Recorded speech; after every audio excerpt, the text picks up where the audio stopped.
नमस्कार दर्शको. उजनी धरणाची व वीर मधून सोडलेला विसर्ग हे सर्व अपडेट आपण पाहणार आहोत. त्या अगोदर आपण चॅनेलला सबस्क्राईब केले नसेल तर सबस्क्राईब करा व इथून पुढे सर्वात अगोदर महत्त्वपूर्ण बातम्यांचा आढावा तुमच्या मोबाईलवर घेत सर्वात अगोदर घ्या.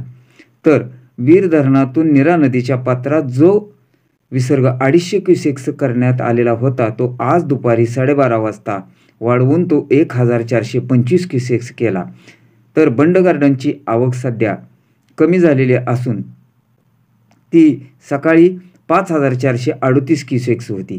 तर सध्या उजनीतून सीनामाडा योजनेत 180 क्युसेक्स, बोगद्यातून 200 क्युसेक्स कॅनलचे पाणी बंद आहे. तर उजनी धरणाची सध्याची टक्केवारी ही 106.72% असून वीज निर्मितीसाठी 1600 क्युसेक्सचा विसर्ग सोडण्यात येत आहे. तर उजनी धरणात सध्या 120.83 TMC पाणीसाठा झाला असून उपयुक्त पाणीसाठा 57.17 TMC झालेला आहे. तर दौंडकडून येणारी सध्याची आवक ही 9096 क्युसेक्स इतकी आहे. तर आपण स्क्रीनवर पाहिलं असेल सुरुवातीलाच, तर सोलापूर जिल्ह्यासह राज्यात 27 व 28 तारखेला जिथं जिथं रेड अलर्ट दिला आहे तो बातमीत आपण साईडच्या स्क्रीनवर घेतलेला आहे.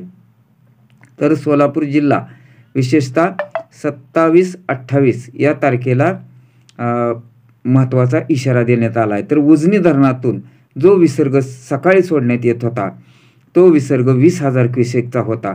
मात्र सकाळी तो पुन्हा 7:30 वाजता 25,000 क्युसेक्स केला. दुपारी 2 वाजता तो 35,000 क्युसेक्स करण्यात आला व 4:30 वाजता तो 40,000 क्युसेक्स करण्यात आला.